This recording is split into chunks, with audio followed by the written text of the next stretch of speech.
Hello friends, स्वागत है आपका मेरे इस YouTube channel Bihar education tour पे। और आज की इस वीडियो में हम लोग डिस्कस करेंगे एक नए अध्याय की एनसीईआरटी क्लास 6 हिस्ट्री की पुस्तक में ये एक नया चैप्टर है जिसका नाम है नए प्रश्न नए विचार।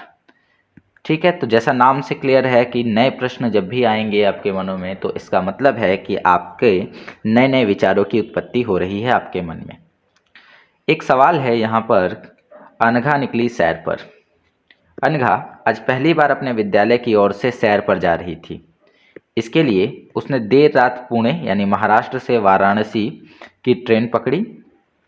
स्टेशन पर अनघा को छोड़ने आई उसकी मां ने अध्यापिका से कहा, बच्चों को बुद्ध के बारे में बताने के साथ साथ उन्हें सारनाथ दिखाने भी ले जाइए। इसका मतलब है कि अनघा कहाँ जा रही थी? अनघा गौतम बुद्ध के जितने भी स्थल है वहाँ पर घूमने जा रही थी, वाराणसी। ठीक है, तो वहीं पर एक जगह है सारनाथ, और सारनाथ वही जगह है जहाँ पर गौतम बुद्ध ने अपना पहला उद्देश्य दिया था। तो इस चैप्टर के अंतर्गत हम लोग पढ़ने वाले हैं गौतम बुद्ध के बारे में। गौतम बुद्ध की ही कहानी पूरे इस चैप्टर में हम लोगों को पढ़नी है, और जैन धर्म के बारे में भी हम लोग इसमें जानेंगे। ठीक है, तो अभी हमें बुद्ध की कहानी देखनी है। बुद्ध की कहानी। बौद्ध धर्म के संस्थापक सिद्धार्थ थे, जिन्हें गौतम के नाम से भी जाना जाता है। देखिए, इनका बचपन का नाम जो है वो सिद्धार्थ है। जब इनको ज्ञान की प्राप्ति हुई, सिद्धार्थ है, इनको गौतम नाम से भी जाना जाता है, और जब इनको ज्ञान की प्राप्ति हुई तब ये बुद्ध कहे जाने लगे। ठीक है, तब ये बुद्ध कहे जाने लगे। तो सिद्धार्थ बचपन का नाम है, उनका नाम है गौतम, और चूंकि ज्ञान की प्राप्ति के बाद इन्हें बुद्ध कहा जाने लगा, इसलिए पूरी तरीके से इनको क्या कहा जाता है? गौतम बुद्ध ओके जाना जाता है। उनका जन्म लगभग 2500 वर्ष पूर्व हुआ था। ठीक है, लगभग 2500 वर्ष पूर्व इनका जो जन्म है वह हुआ था। यह वह समय था जब लोगों के जीवन में तेजी से परिवर्तन हो रहे थे, और इस समय लोगों के जीवन में अलग अलग प्रकार के बदलाव आ रहे थे, नए नए जो है रीति रिवाज आ रहे थे, कर्मकांड हो रहे थे। तो लोग कहीं ना कहीं इन चीज़ों से परेशान थे, और बहुत सी जो अंधविश्वास हैं वो समाज में व्याप्त हो चुकी थी। तो लोगों के जीवन में बहुत सारी परिवर्तन हो रही थी, और इसी समय इनका जन्म हुआ। जैसा कि आपने अध्याय 5 में पढ़ा, महाजनपदों के कुछ राजा इस समय बहुत शक्तिशाली हो गए थे, और साथ ही साथ कुछ महाजनपद जैसे मगध हो गया, वज्जी हो गया, यहाँ के जो राजा थे वो काफ़ी ज़्यादा शक्तिशाली भी हो गए थे। हजारों सालों के बाद फिर से नगर उभर रहे थे। सिंधु घाटी सभ्यता के बाद फिर से नगरों की स्थापना होने लगी थी, नगर बनने लगे थे, शहर बन रहे थे। तो ये हज़ारों साल के बाद, क्योंकि सबसे पहले सिंधु घाटी सभ्यता जो है एक शहरी सभ्यता थी। हड़प्पा सभ्यता की जिसकी हम बात करते हैं वो एक शहरी सभ्यता थी, और उसके बाद में नगरों का विकास रुक सा गया था, और जब आर्य आए तो वो मुख्यतः ग्रामीण बस्तियों में रहने लगे। धीरे धीरे महाजनपदों का विकास हुआ, जन बना, जन से जनपद बना, जनपद से महाजनपद बना, और महाजनपद में फिर से नगर उभरने लगे। तो ये सारे परिवर्तन हो रहे थे लोगों के जीवन में। गाँवों के जीवन में भी बदलाव आ रहा था, इसके बारे में हम लोग अध्याय 9 में देखेंगे। बहुत से विचारक यानी कुछ ऐसे लोग थे जो इन परिवर्तनों को समझने का प्रयास कर रहे थे कि आखिर ऐसे परिवर्तन हो क्यों रहे हैं, इसके पीछे का लॉजिक क्या है, कारण क्या है। तो बहुत से जो विचारक है, थिंकर्स जो थे, वो समझना चाहते थे कि ये परिवर्तन आखिर क्यों हो रहे हैं। ठीक है, वे जीवन के सच्चे अर्थ को भी जानना चाहते थे। वे जानना चाह रहे थे कि जीवन का सही मायने में अर्थ क्या है, क्यों हमें इस धरती पर हमारी उत्पत्ति हुई है, हमें इस धरती पर आकर क्या करना है। तो इसके बारे में भी बहुत से लोग रिसर्च कर रहे थे, जानने की कोशिश कर रहे थे। ओके, तो ये चीज़ें हमने देख ली कि बौद्ध धर्म की उत्पत्ति किस संदर्भ में हुई, किस परिस्थितियों में हुई। अब अगर हम बात करें तो बुद्ध जो हैं वो क्षत्रिय थे। जैसे आपने पिछले क्लासेस में देखा कि लोगों को 4 वर्णों में बांट दिया गया है, ब्राह्मण, उसके बाद में क्षत्रिय, वैश्य एवं शूद्र, वैश्य और शूद्र। ठीक है, तो लोगों के ये 4 वर्ण होते थे, जिसमें से बुद्ध जो है वो क्षत्रिय कुल में जन्मे थे, यानी कि ये किसी राजा के ही कुल में जन्मे हुए थे। तथा शाक्य नामक एक छोटे गण से संबंधित थे। अब यहाँ पे गण का अर्थ समझते हैं, छोटा सा कोई अगर राज्य है, छोटा सा एक राज्य है, एक टुकड़ा है राज्य का, तो उसे गण कहा जाता था। तो ये शाक्य गण से संबंधित थे और कभी कभी गौतम बुद्ध को शाक्य मुनि भी कहा जाता है। ठीक है, तो इस बात को ध्यान रखिएगा। युवा अवस्था में ही ज्ञान की खोज में उन्होंने घर के सुखों को छोड़ दिया। जब गौतम बुद्ध युवा अवस्था में थे, जब वो नौजवान थे, उसी समय उन्होंने ज्ञान की खोज के लिए, ज्ञान की खोज का मतलब हुआ उन्होंने जीवन के रहस्यों को समझने के लिए उन्होंने अपने घर को छोड़ दिया। अनेक वर्षों तक वे भ्रमण करते रहे और अनेक वर्षों तक वे अलग अलग जगहों पर जाते रहे, घूमते रहे, ठीक है, करते रहे तथा अन्य विचारकों से मिलकर चर्चा करते रहे। और जो उस समय के थिंकर्स थे उनसे मिलते और पूछते ये बात कि ये जीवन क्या है, इसका क्या मतलब है। तो थिंकर्स अपने अपने विचार को बुद्ध के सामने प्रस्तुत करते, लेकिन किसी के विचारों से गौतम बुद्ध सेटिस्फाइड नहीं होते थे, क्योंकि उन्हें लगता था कि ये लोग जो बता रहे हैं वो चीज़ें सच्चाई नहीं है।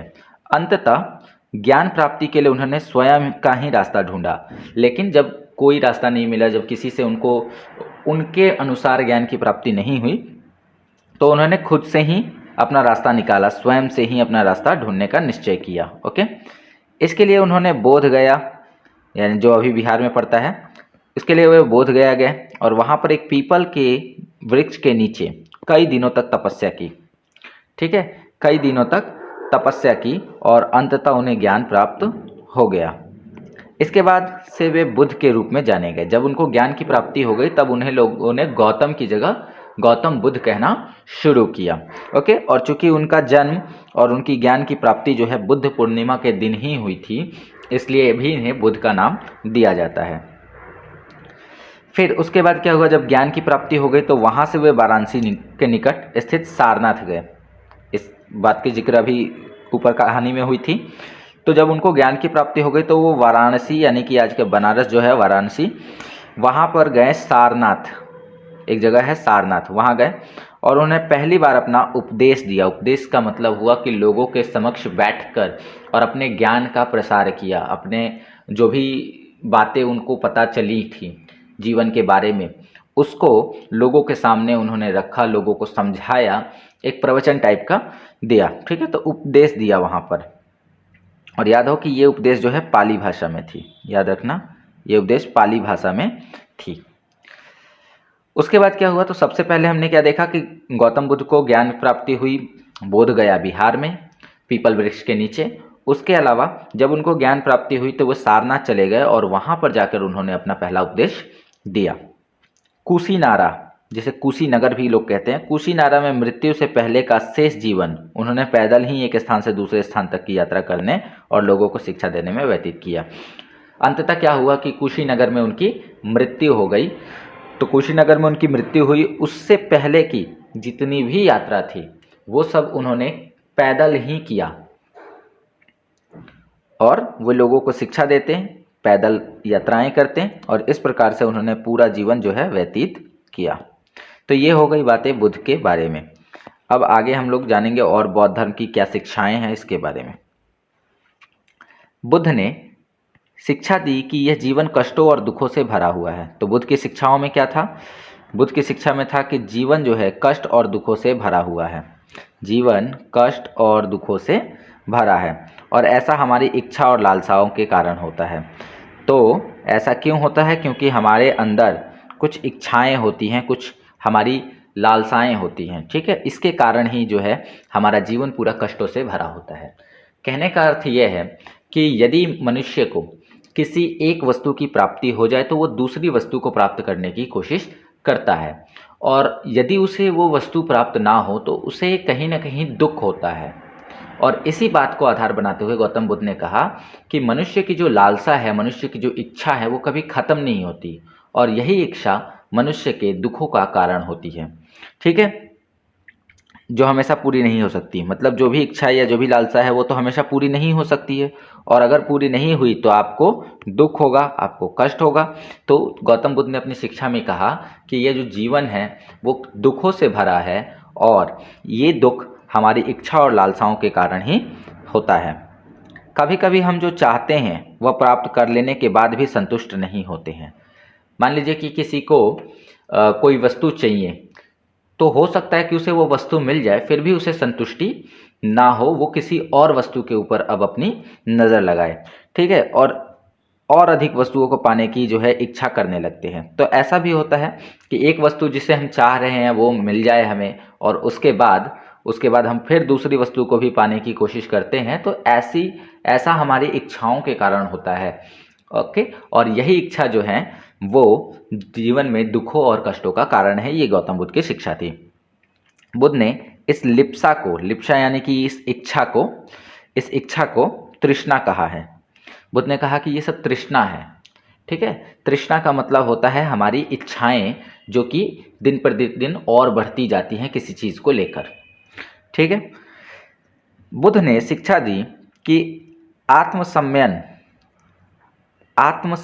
संयम अपनाकर हम ऐसी लिप्सा से मुक्ति पा सकते हैं। बुद्ध ने कहा कि आप आत्म संयम अपनाइए, और ये जो जितनी भी लालसाएं हैं, जितनी भी तृष्णाएं हैं, इनसे आप मुक्ति पा सकते हैं, ये आपको परेशान नहीं करेंगी। उन्होंने लोगों को दयालु होने तथा मनुष्यों के साथ जानवरों के जीवन का भी आदर करने की शिक्षा दी।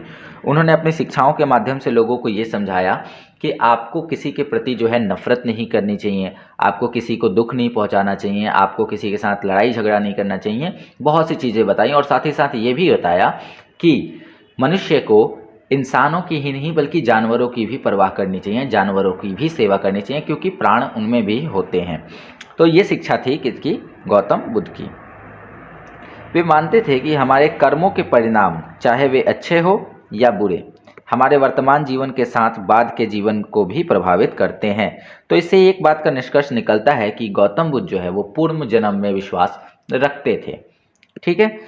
क्या कहना है यहाँ पर गौतम बुद्ध की बात? यहाँ पर देखिए कि वे मानते थे कि हमारे कर्म, चाहे वे अच्छे हो या बुरे, यदि हमने अच्छा कर्म किया है तो अगले जीवन में उसका अच्छा प्रभाव पड़ेगा, यदि हमने बुरा कर्म किया है तो अगले जीवन में उसका बुरा प्रभाव पड़ेगा। ये गौतम बुद्ध का ही मानना है।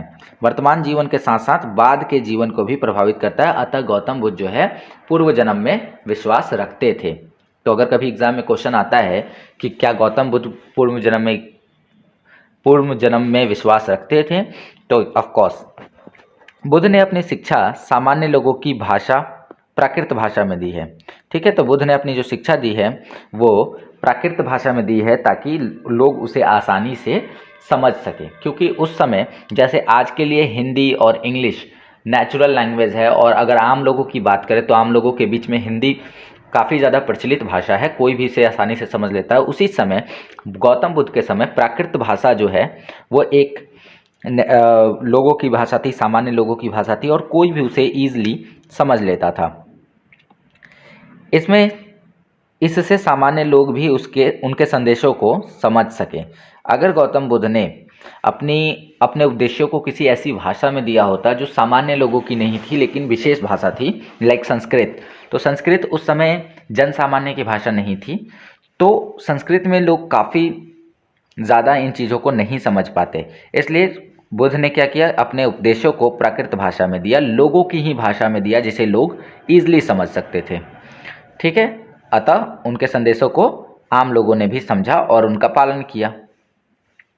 अभी यहाँ पर साइड में अगर आप देखो तो यहाँ पर सारनाथ का स्तूप है दिया हुआ है। सारनाथ स्तूप क्या कह रहा है? इस इमारत को स्तूप के नाम से जाना जाता है। ये वाला जो इमारत है इसको स्तूप कहा जाता है, ठीक है। यहीं पर बुद्ध ने अपना प्रथम उपदेश दिया था, और बुद्ध ने इसी जगह पर अपना उपदेश दिया था। एक्चुअली बौद्ध धर्म में परंपरा है कि जहाँ जहाँ गौतम बुद्ध गए थे और उन्होंने एक बढ़िया काम वहाँ पर किया था, ऐतिहासिक काम किया था, तो वहाँ पर उनके स्मारक के रूप में स्तूप का निर्माण करवा दिया गया है अनेक राजाओं के द्वारा, ठीक है। तो बुद्ध ने अपना पहला उपदेश दिया था सारनाथ में, और उसी वजह से यहाँ पर जो है एक स्तूप का निर्माण करवाया गया है। स्तूप मतलब बौद्ध धर्म में जैसे हमारे हिंदू धर्म में मंदिर होते हैं, वैसे बौद्ध धर्म में स्तूप होते हैं। इसी घटना की स्मृति में यहाँ स्तूप का निर्माण किया गया था। इनके बारे में अध्याय 11 में पढ़ने को हमें मिलेगा। ओके, अब यहाँ पर एक क्वेश्चन है कि भाई जिस वेदों के बारे में हमने पढ़ा था उसकी रचना के लिए किस भाषा का प्रयोग था, तो उसकी रचना के लिए संस्कृत भाषा का प्रयोग हुआ था। संस्कृत भाषा का प्रयोग हुआ था और संस्कृत जो है वो जन सामान्य की भाषा नहीं थी। संस्कृत जन सामान्य की भाषा नहीं थी, इसलिए वेदों को ज़्यादा लोगों ने नहीं पढ़ पाए ज़्यादा लोग। और साथ ही साथ वेदों में कुछ ऐसी भी चीज़ें थी जैसे कि उसे महिलाएं और जो क्षुद्र वर्ण के लोग हैं वो नहीं पढ़ सकते थे, नहीं सुन सकते थे, तो ये भी चीज़ें थी। बुद्ध ने कहा कि लोग किसी को शिक्षा केवल इसलिए नहीं स्वीकार करें, बुद्ध ने कहा कि कोई भी लोग, कोई भी इंसान किसी की शिक्षा को केवल इसलिए स्वीकार नहीं करे,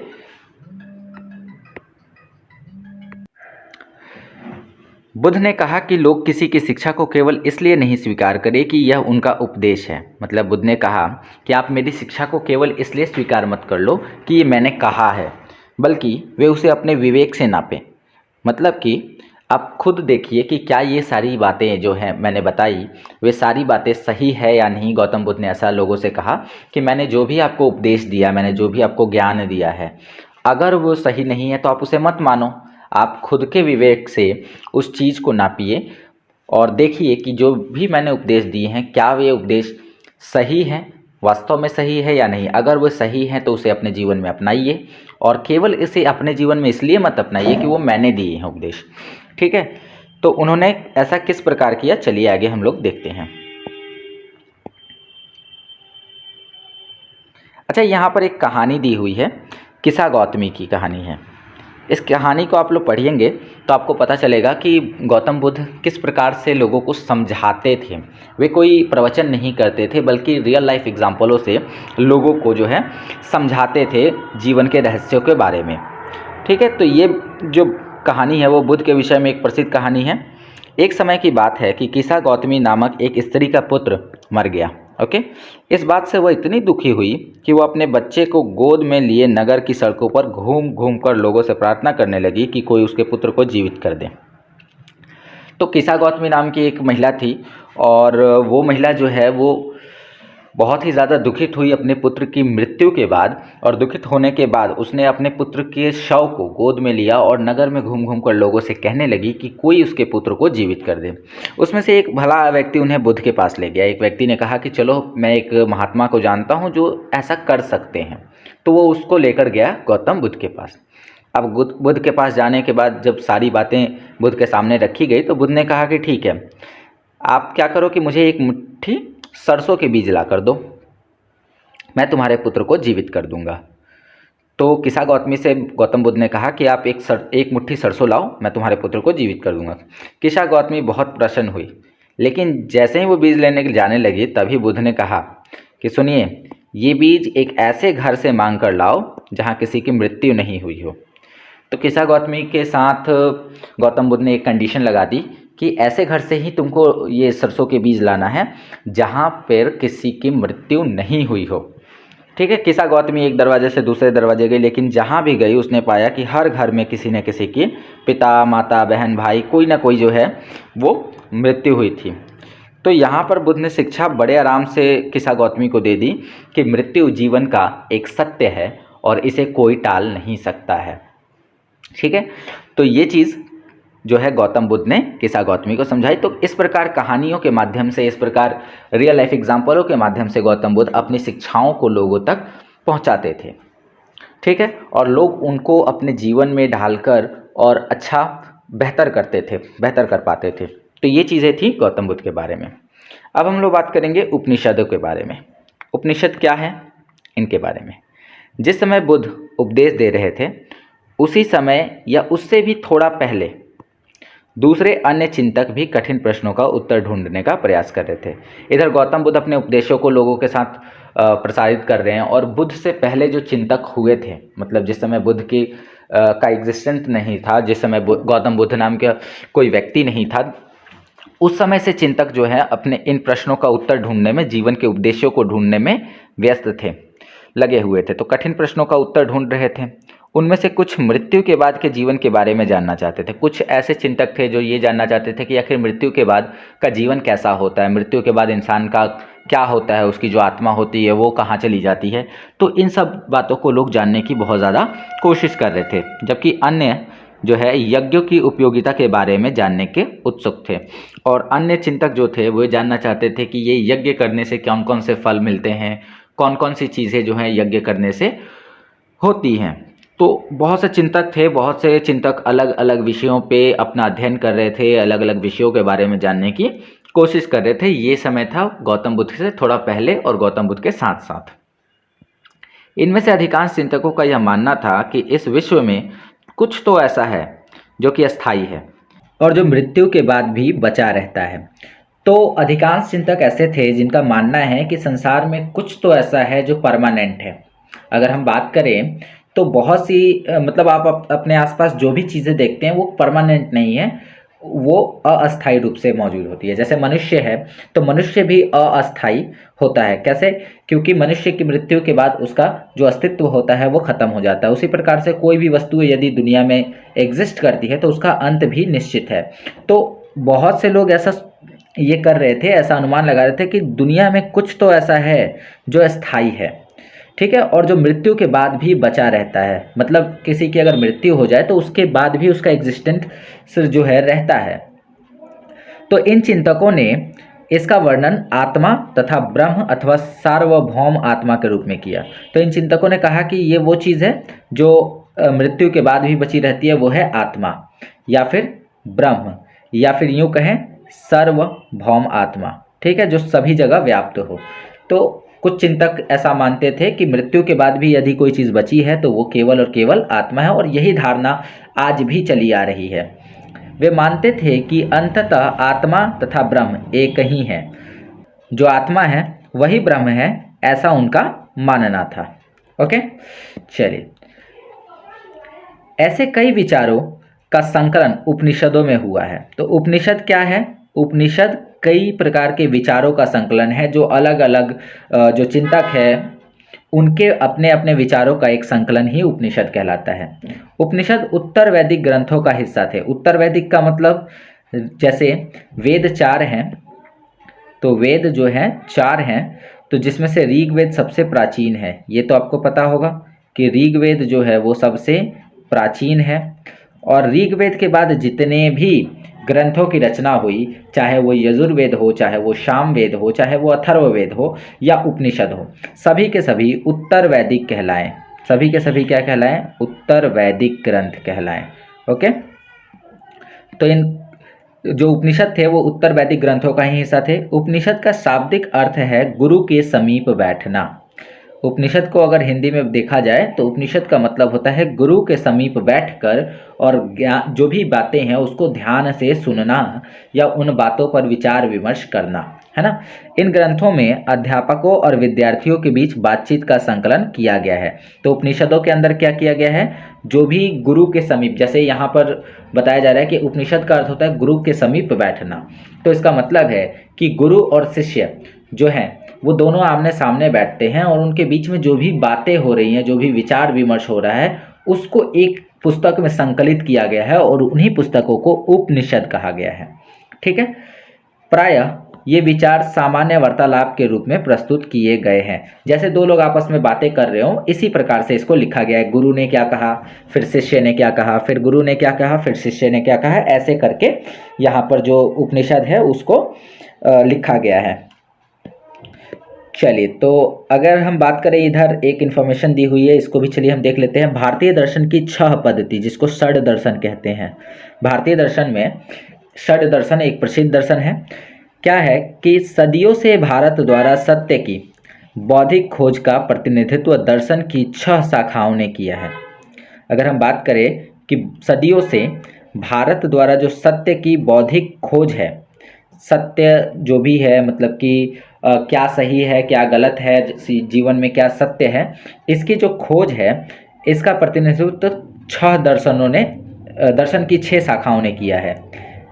इसमें से शाखाओं का नाम है, एक है वैशेषिक न्याय, तो वैशेषिक दर्शन है, न्याय दर्शन है, सांख्य दर्शन है, योग, पूर्व मीमांसा, वेदांत या उत्तर मीमांसा, दोनों एक ही नाम है, वेदांत या उत्तर मीमांसा।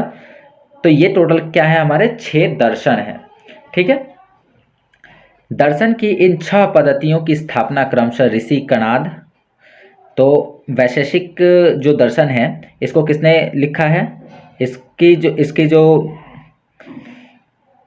स्थापना है वो की है ऋषि कणाद ने। न्याय दर्शन जो है वो गौतम के द्वारा स्थापित है, न्याय दर्शन। सांख्य दर्शन कपिल मुनि के द्वारा स्थापित है। वहीं योग दर्शन जो है वो पतंजलि के द्वारा स्थापित किया गया है। पूर्व मीमांसा ये जैमिनी है। पूर्व मीमांसा का जो स्थापना किया है, इस पद्धति की जो स्थापना की है या पूर्व मीमांसा जो दर्शन है इसके लेखक यूँ मान लीजिए ये थे जैमिनी और व्यास, ठीक है। और व्यास के द्वारा है वेदांत या उत्तर मीमांसा वेद व्यास के, महर्षि वेद व्यास के द्वारा, जो आज भी देश में बौद्धिक चर्चा को दिशा देते हैं। जर्मन मूल के ब्रिटिश भारतविद फ्रेडरिक मैक्समूलर के अनुसार दर्शन की इन 6 शाखाओं का विकास कई पीढ़ियों के दौरान व्यक्तिगत विचारकों के योगदान से हुआ। तो मैक्समूलर साहब कहते हैं, फ्रेडरिक मैक्समूलर साहब कहते हैं कि ये जो 6 विषय हैं, जो 6 दर्शन हैं, इनका जो विकास है वो एक पीढ़ी के दौरान नहीं हुआ बल्कि कई पीढ़ियों के द्वारा और व्यक्तिगत विचारकों के योगदान से हुआ। व्यक्तिगत विचारक जो है अपना अपना राय रखते थे, अपना अपना व्यक्तिगत विचार रखते थे, उनके द्वारा हुआ, उनके मदद से हुआ, ठीक है। यद्यपि ये एक दूसरे से अलग दिखते हैं तथापि सत्य की इनकी समझ में आधारभूत तालमेल दिखता है। लेकिन जबकि ये एक दूसरे से अलग है, लेकिन अगर बात करी जाए सत्य की तो वहाँ पर इन सब में तालमेल दिखता है। तो ये बातें हो गई हमारी किसके बारे में? ये बातें हो गई हमारी दर्शन के बारे में, ठीक है। ओके, नाउ अब हम लोग यहाँ पर आगे बढ़ेंगे और यहाँ पर एक बुद्धिमान भिखारी की कहानी दी गई है। आप इस कहानी को पढ़ सकते हैं। और ये जो वार्तालाप है, चूँकि हमें पता है कि उपनिषद जो है सामान्यतः वार्तालाप के रूप में ही है, तो ये जो वार्तालाप है ये छांदोग्य नाम के उपनिषद से ली गई है, ठीक है, और उसी पर आधारित है। तो आप इसको पढ़ लेंगे। चलिए आगे बढ़ते हैं। अब ये जो उपनिषद की चर्चा होती थी, जैसे कि उपनिषद के चर्चा में कौन थे, उपनिषद के अंदर किन की चर्चा है? गुरु एवं शिष्य के बीच में की गए वार्तालाप हैं। तो इन चर्चाओं में भाग लेने वाले अधिकांश पुरुष ब्राह्मण तथा राजा होते थे, है ना। तो इन चर्चाओं में जो लोग भाग लेते थे उसमें ज़्यादातर पुरुष जो हैं वो ब्राह्मण या राजा होते थे। कभी कभी गार्गी जैसी स्त्री विचारकों का भी उल्लेख मिलता है और कभी कभी इसमें स्त्रियों का भी उल्लेख मिलता है जिनको गार्गी कहा जाता था। तो जो भी विचार हो रहे हैं, जो भी उपनिषद में चर्चाएं हो रही हैं, उसमें ज़्यादातर ब्राह्मण राजा पुरुष हुआ करते थे, लेकिन कभी कभी गार्गी जैसी विद्वान स्त्रियों का भी उल्लेख मिलता है। तो गार्गी संहिता एक पुस्तक भी है, गार्गी संहिता, जो गार्गी के द्वारा ही लिखी गई है। तो ये हो गई बात, ठीक है। विद्वता के लिए प्रसिद्ध गार्गी यानी स्त्री, जो स्त्री विचारक थे उनको गार्गी कहते थे, राज दरबारों में होने वाले वाद विवाद में भाग लिया करती थी। तो जो लोग विद्वान होती थी, जो स्त्रियां विद्वान होती थी, वो राज दरबार में जो भी डिबेट्स चल रही हैं, वाद विवाद हो रही हैं, उसमें भाग लेती थी। निर्धन व्यक्ति इस तरह के वाद विवाद में बहुत कम ही हिस्सा लेते थे, और जो लोग निर्धन थे, जो लोग कृषक थे, जो लोग पशुपालक थे, जो लोग गाँव में रहते थे, वो लोग इस तरह के वाद विवाद में कभी भाग नहीं लेते थे या बहुत कम लेते थे। इस तरह का एक प्रसिद्ध अपवाद सत्यकाम जबाल का है। लेकिन इसमें एक अपवाद है, किसका? सत्यकाम जबाल का। सत्यकाम जबाल क्या है? सत्यकाम जबाल का नाम उसकी दासी माँ, मतलब सत्यकाम जबाल की जो माँ थी वो दासी थी, उसी के नाम पे पड़ा। सत्यकाम के मन में सत्य जानने की तीव्र जिज्ञासा उत्पन्न हुई। गौतम नामक एक ब्राह्मण ने उन्हें अपने विद्यार्थी के रूप में स्वीकार किया तथा वह अपने समय के सर्वाधिक प्रसिद्ध विचारकों में से एक बन गए। तो ये कहानी थी किसकी? सत्यकाम जबाल की। उपनिषदों के कई विचारों का विकास बाद में प्रसिद्ध विचारक शंकराचार्य के द्वारा किया गया, जिनके बारे में हमें अध्याय 7 में पढ़ना है। ओके, चलिए अब यहाँ पर बात करें तो एक इन्फॉर्मेशन दी गई है व्याकरणविद पाणिनि के बारे में। व्याकरणविद पाणिनि का मतलब है व्याकरण की रचना करने वाले पाणिनि। इस युग में कुछ अन्य विद्वान भी खोज कर रहे थे। उन्हीं प्रसिद्ध विद्वानों में से एक पाणिनि थे, जिन्होंने संस्कृत भाषा के व्याकरण की रचना की। अगर हम बात करें संस्कृत के ग्रामर की रचना किसने की है, तो वो थे पाणिनि। उन्होंने स्वरों और व्यंजनों को, जैसे होता है ना हिंदी में या संस्कृत में स्वर और व्यंजन होते हैं, उनको एक विशेष क्रम में रखकर उनके आधार पर सूत्रों की रचना की और कई सारे उन्होंने सूत्र बना दिए। ये सूत्र बीज गणित के सूत्रों से काफ़ी मिलते जुलते हैं।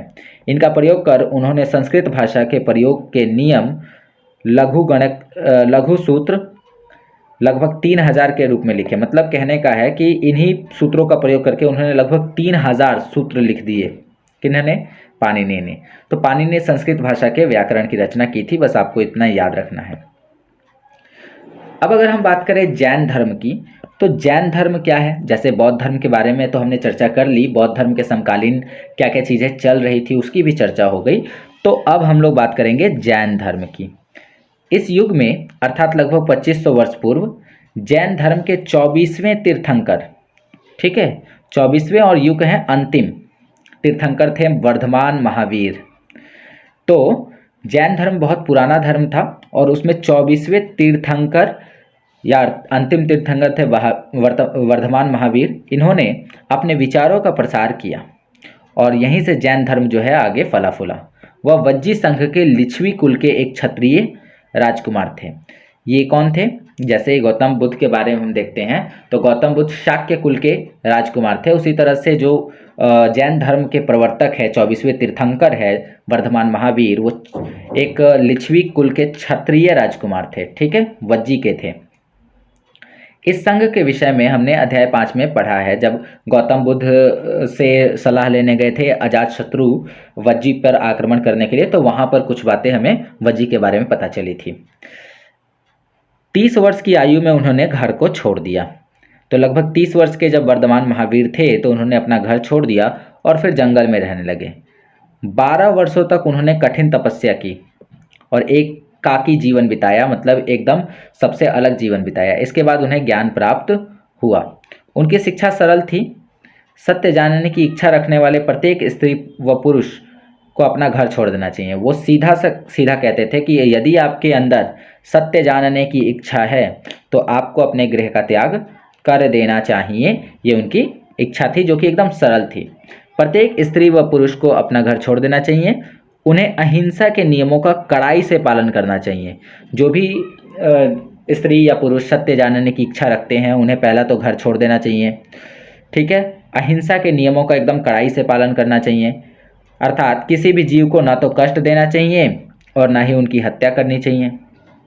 महावीर कहते थे, सभी जीव जीना चाहते हैं, सभी के लिए जीवन प्रिय है, तो इसलिए हमें किसी भी जीव की हत्या नहीं करनी चाहिए या उन्हें कष्ट नहीं पहुंचाना चाहिए। ये महावीर का जो है विचार था।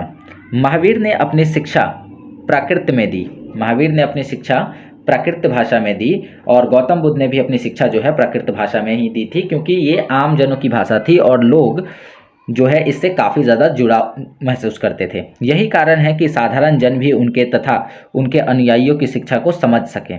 देश के अलग अलग हिस्सों में प्राकृत के अलग अलग रूप प्रचलित थे। प्रचलन के क्षेत्र के आधार पर ही उनके अलग अलग नाम थे। जैसे मगध में बोली जाने वाली प्राकृत भाषा को मगधी कहा जाता था, ठीक है। तो इस प्रकार से अलग अलग हिस्सों में अलग अलग प्रकार की जो भाषाएं हैं वो बोली जाती थी और सब प्राकृत भाषा ही थी।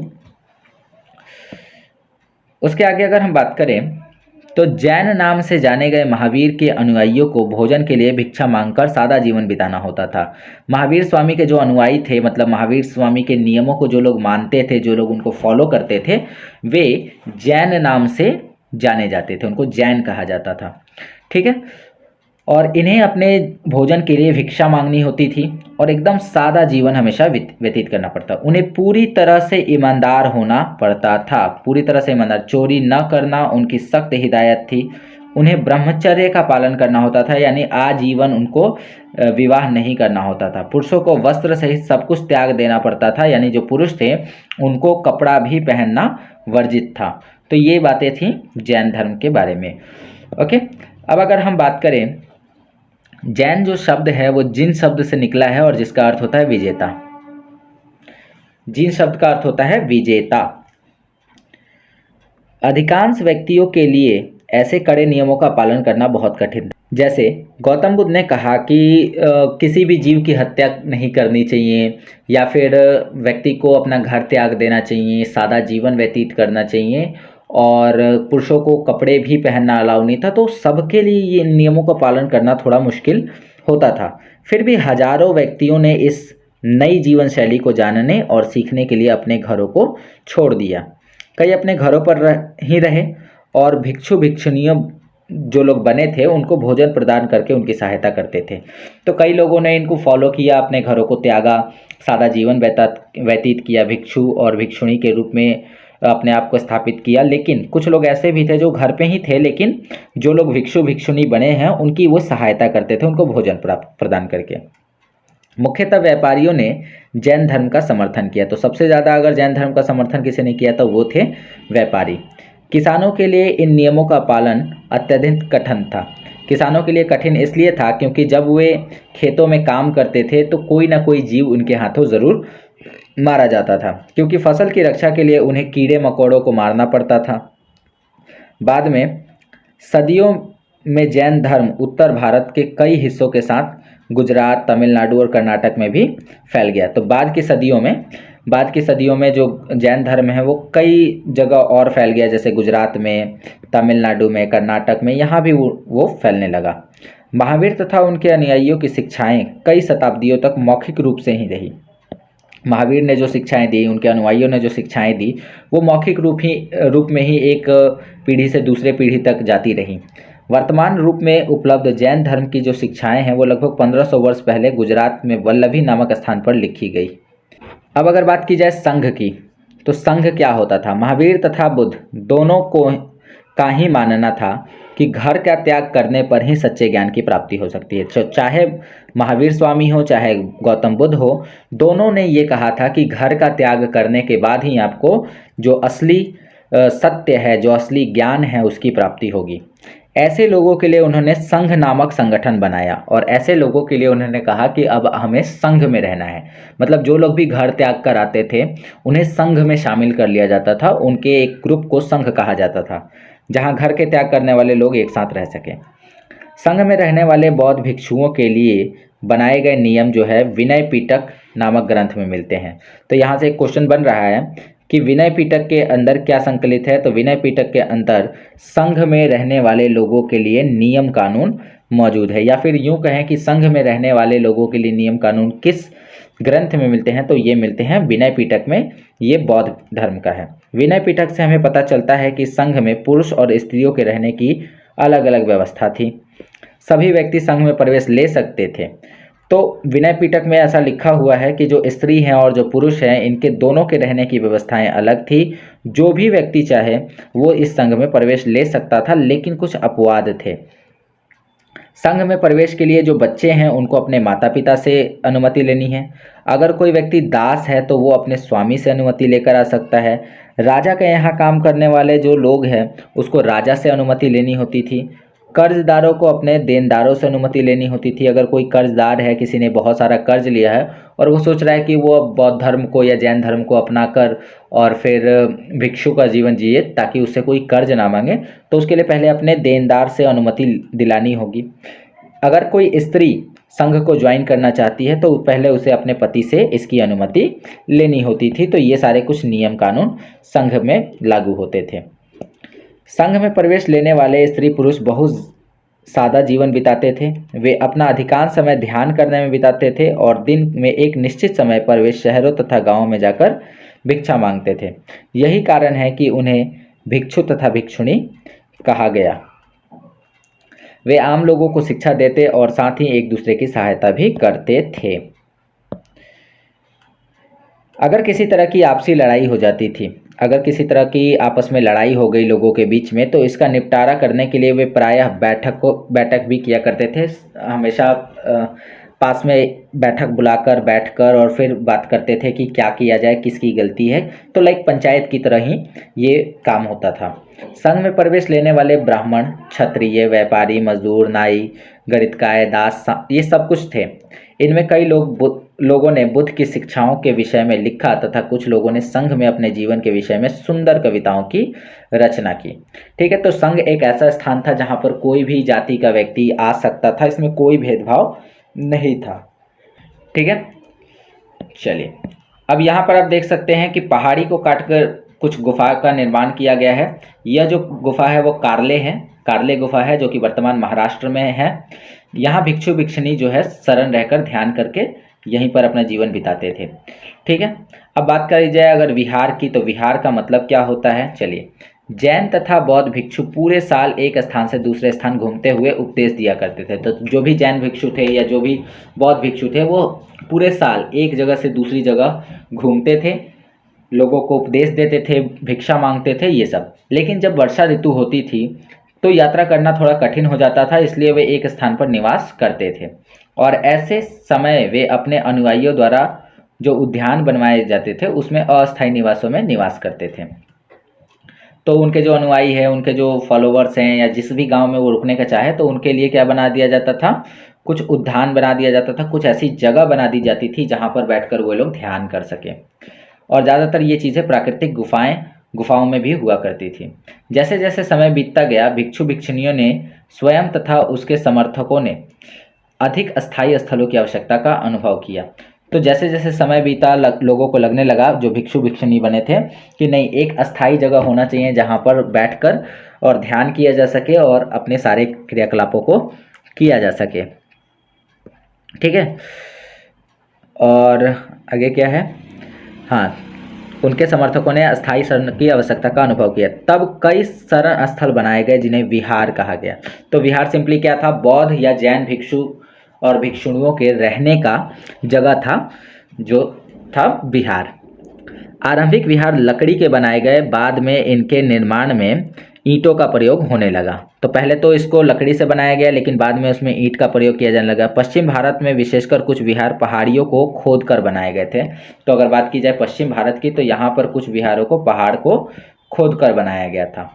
ठीक है, अब यहाँ पर कुछ इन्फॉर्मेशन मिल रही है हमें एक बौद्ध ग्रंथ से, इसको भी देख लेते हैं। जिस तरह महासागरों में मिलने पर नदियों की अलग अलग पहचान समाप्त हो जाती है, मतलब अगर कोई नदी महासागर में जाके मिल जाती है तो उसकी पहचान जो है वह समाप्त हो जाती है, उसी तरह से बुद्ध के अनुयायी जब भिक्षु भिक्षुणी की श्रेणी में प्रवेश करते थे तो उन्हें अपना वर्ण, अपनी श्रेणी, अपना परिवार, ये सब कुछ त्याग कर केवल और केवल एक बौद्ध अनुयायी बनकर रहना होता था।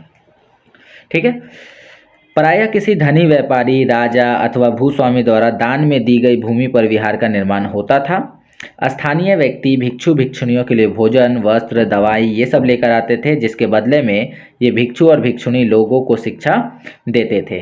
ठीक है, आगे आने वाली शताब्दियों में बौद्ध धर्म उपमहाद्वीप के विभिन्न हिस्सों के साथ साथ बाहरी क्षेत्रों में भी फैल गया। अब इसके बारे में हमें आगे पढ़ना है।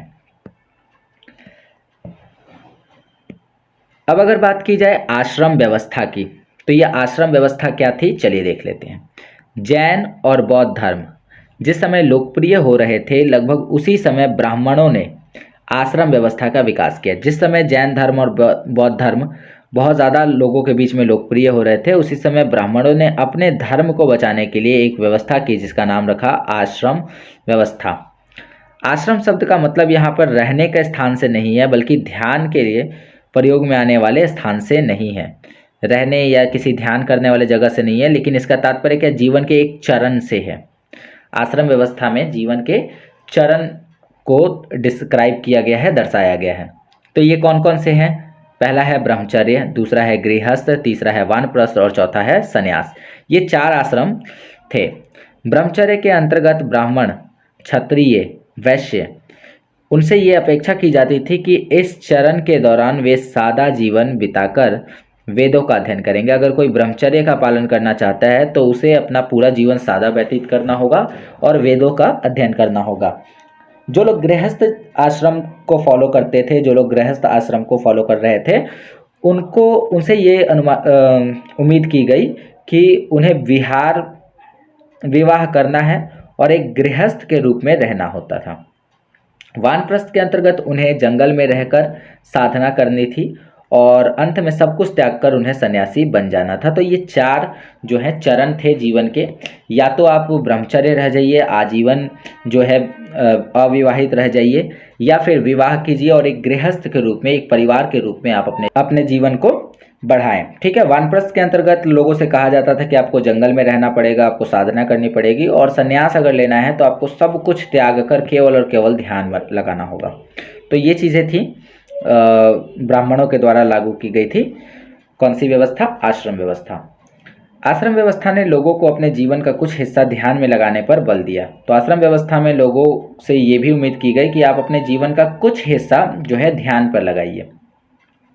प्रायः स्त्रियों को वेद पढ़ने की अनुमति नहीं थी और उन्हें अपने पतियों द्वारा जो भी आश्रम पालन किया जाएगा उन्हीं का अनुसरण करना है। यदि अगर पति ने जो है ब्रह्मचर्य ले लिया तो पत्नी को भी ब्रह्मचर्य को ही फॉलो करना होगा। यदि पति ने जो है वानप्रस्थ लिया तो पत्नी को भी वानप्रस्थ को ही फॉलो करना होगा। पत्नी अपनी इच्छा से किसी आश्रम का पालन नहीं कर सकती थी। तो ये सारी बातें हो गई।